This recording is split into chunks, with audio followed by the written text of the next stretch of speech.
Assalamualaikum warahmatullahi wabarakatuh. Hari ini kita akan melanjutkan mata kuliah Komputer Dasar Sipil, yang mana sekarang kita masuk ke sesi question and answer dari kelas A dan kelas B untuk materi PowerPoint.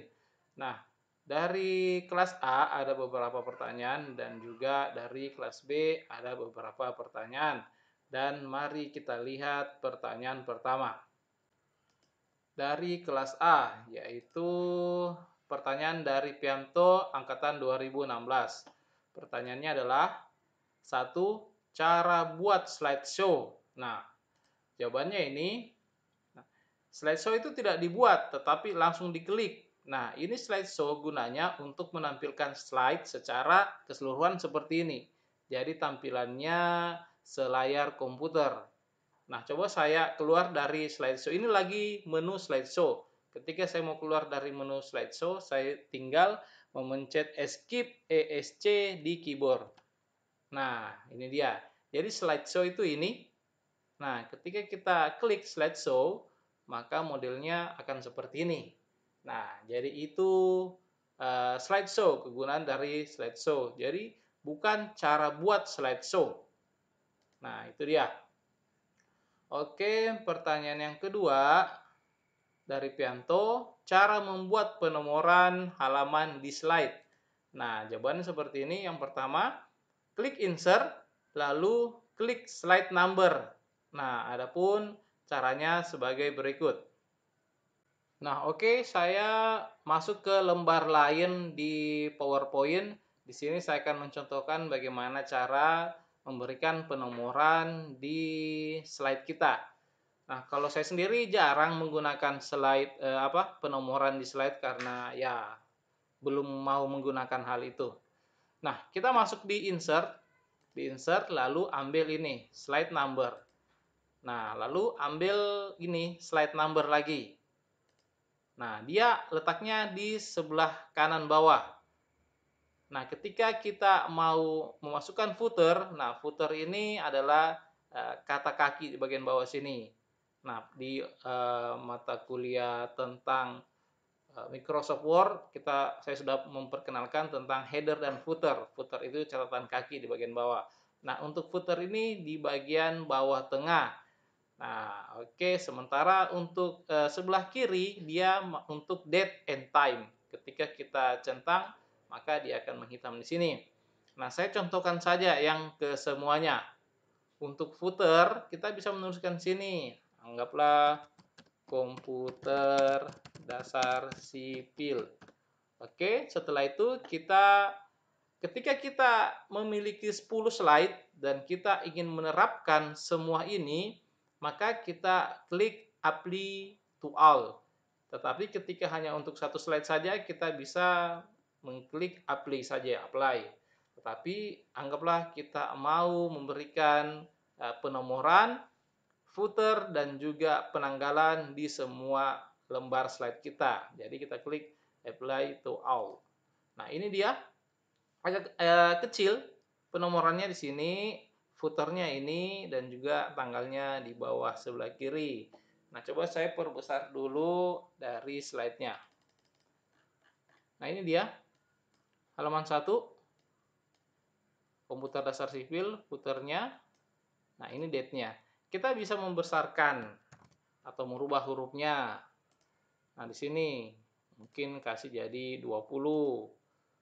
Hurufnya dirubah menjadi merah, bisa. Ini juga dirubah kasih 32, ya 20 juga bisa, 24 juga bisa. Terserah kita maunya seperti bagaimana. Nah, ini juga rubah lagi jadi 20 warna hitam. Nah, oke, kita coba ambil slide baru lagi. Nah, slide baru. Nah, ini langsung masuk ada penomorannya dan juga footernya ada, dan juga yang terakhir adalah waktunya. Oke, jadi ini adalah jawaban untuk pertanyaan nomor 2 dari Pianto. Untuk selanjutnya, mari kita lihat pertanyaan berikutnya. Nah, ini oke. Saya slideshow. Nah, pertanyaan berikutnya dari Muhammad Busra. Nah, hanya satu nomor. Fitur tentang fitur. Nah, fitur tentang fitur. Wah, agak lucu. Oke, lanjut. Fitur tentang fitur morph, di mana fitur ini biasa digunakan oleh desainer untuk desain presentasi. Saya ingin mengetahui apa itu morph, bagaimana cara menggunakannya, dan Microsoft PowerPoint apa yang mendukung fitur tersebut. Karena saya mencoba beberapa versi Microsoft PowerPoint, fitur tersebut tidak ada. Terus terang saya tidak tahu ini apa morph ini tentang apa, tetapi saya dapat memberikan jawaban dari Muhammad Busra. Nah, bisa kunjungi link di bawah ini. Link ini berisi tentang cara membuat tentang presentasi. Nah, ini adalah link YouTube. Nah, ketika nanti Muhammad Busra atau semuanya ingin belajar tentang membuat slide presentasi, nah bisa mengunjungi channel YouTube ini. Nah, di sini tadi saya sempat lihat itu sangat banyak videonya, semua tentang presentasi. Oke, saya rasa itu jawaban saya dari pertanyaan Busra. Nah, apakah di dalam channel ini ada more atau tidak? Nah, nanti Muhammad Busra dan yang lainnya bisa lihat sendiri. Oke, selanjutnya pertanyaan dari Itri. Saya ingin bertanya, ketika slide ditayangkan atau slideshow, tampilan dapat dihentikan sehingga kembali ke tampilan awal menggunakan tombol apa dan jelaskan. Mungkin pertanyaan Itri yang modelnya seperti ini, dia lagi berhenti slide-nya, tidak bergerak. Kita hendak kasih ke kiri dan ke kanan untuk slide selanjutnya dan slide sebelumnya. Jadi seumpama ini tadi kayaknya sudah masuk ke slide keempat dan ingin masuk ke slide pertama. Nah, itu mungkin pertanyaan dari Itri. Dari jawabannya, klik tombol home pada keyboard di laptop atau di komputer. Nah, di komputer saya ini ada sebelah kanan ini ada home, back up, back down, end, dan juga tanda panah ke kanan.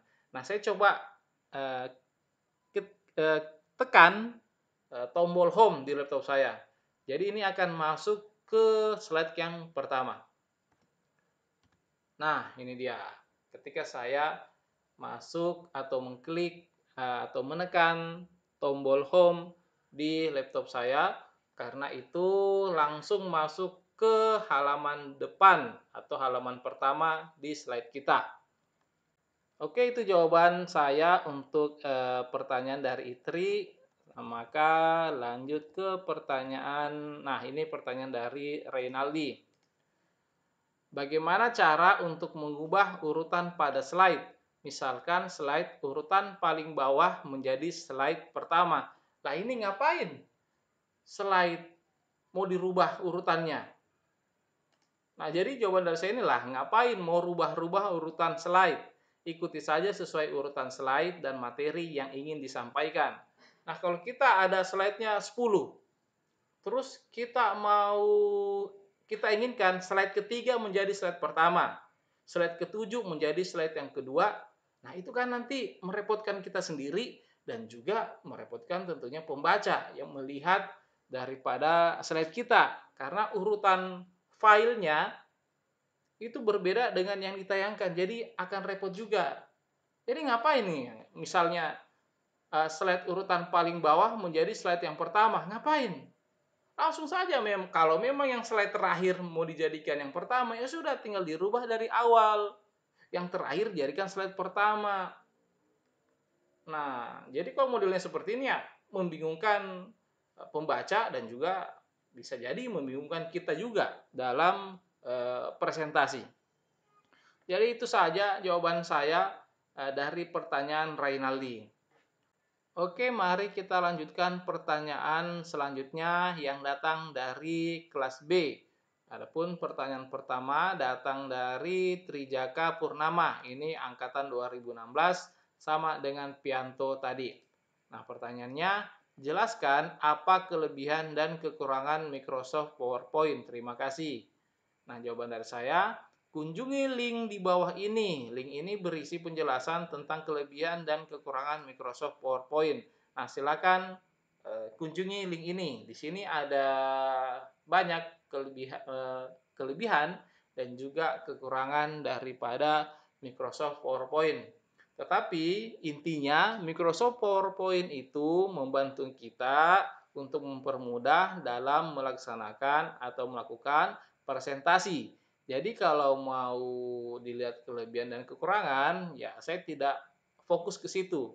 Intinya dengan menggunakan PowerPoint dapat membantu kita dalam melaksanakan atau melakukan presentasi. Nah, silakan kunjungi link ini, situs ini untuk melihat secara lengkap bagaimana kelebihan dan juga kekurangan dari Microsoft PowerPoint. Oke, lanjut. Pertanyaan selanjutnya datang dari Syahrul Ramadan. Ini angkatan 2016 juga. Pertanyaannya, dalam membuat objek dan mengedit shape, apakah fungsi dari convert to freedom? Oke. Nah, fungsi dari convert to freedom untuk mengaktifkan edit points, sehingga kita dapat merubah bentuk dari shape yang telah kita buat. Nah, contohnya seperti ini. Anggaplah saya ambil shape yang ini.